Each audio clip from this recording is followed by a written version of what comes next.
Not one, not two, but three big developments involving three big utilities we all rely on here in Arizona, impacting your pocketbook and our energy future. First, the Corporation Commission and APS could soon bury their weapons in an ongoing legal dispute. It involves a vote by commissioners more than 2 years ago to lower APS's earning power. At the time, commissioners said APS should be penalized for poor customer service and docked APS's allowed profit margin.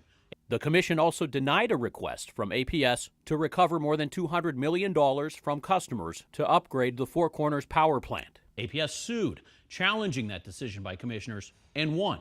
The commission appealed, asking the Arizona Supreme Court to review the case, arguing if the ruling stands, the power of commissioners to hold utilities accountable would be dramatically curtailed. Well, now APS and commission attorneys have said they don't plan to wait for the Supreme Court to decide. Filing a joint resolution, it allows APS to claw back at least $215 million of those lost revenues from customers dating back to 2021 through extra fees on APS bills. APS estimates the average customer would see nearly $2 a month more.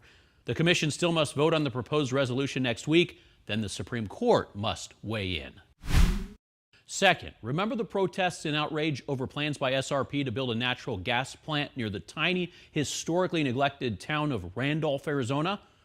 Many residents have been forced from their homes because of dangerous air pollution.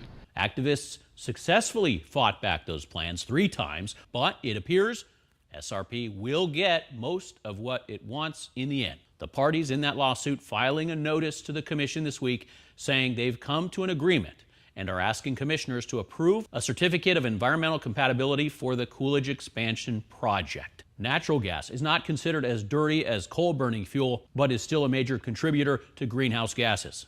The deal reduces the number of gas generation units built from 16 to 12.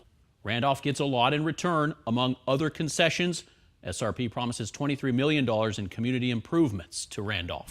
Finally, number 3, a group of military veterans speaking out against recent news that Southwest Gas recorded its highest quarterly net income ever.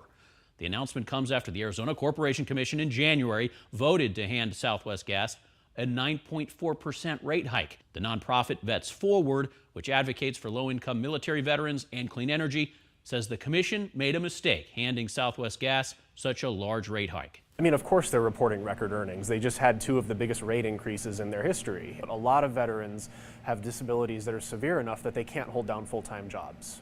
Even a modest increase in utility rates can really throw their budgets out of whack. Commissioner Nick Myers said he voted yes on the rate hike to ensure the stability of the grids. Follow me on Twitter and Facebook for more news and updates on power and influence, the people, companies, and politicians affecting our energy future, our environment, and our money. Joe Dana, 12 News.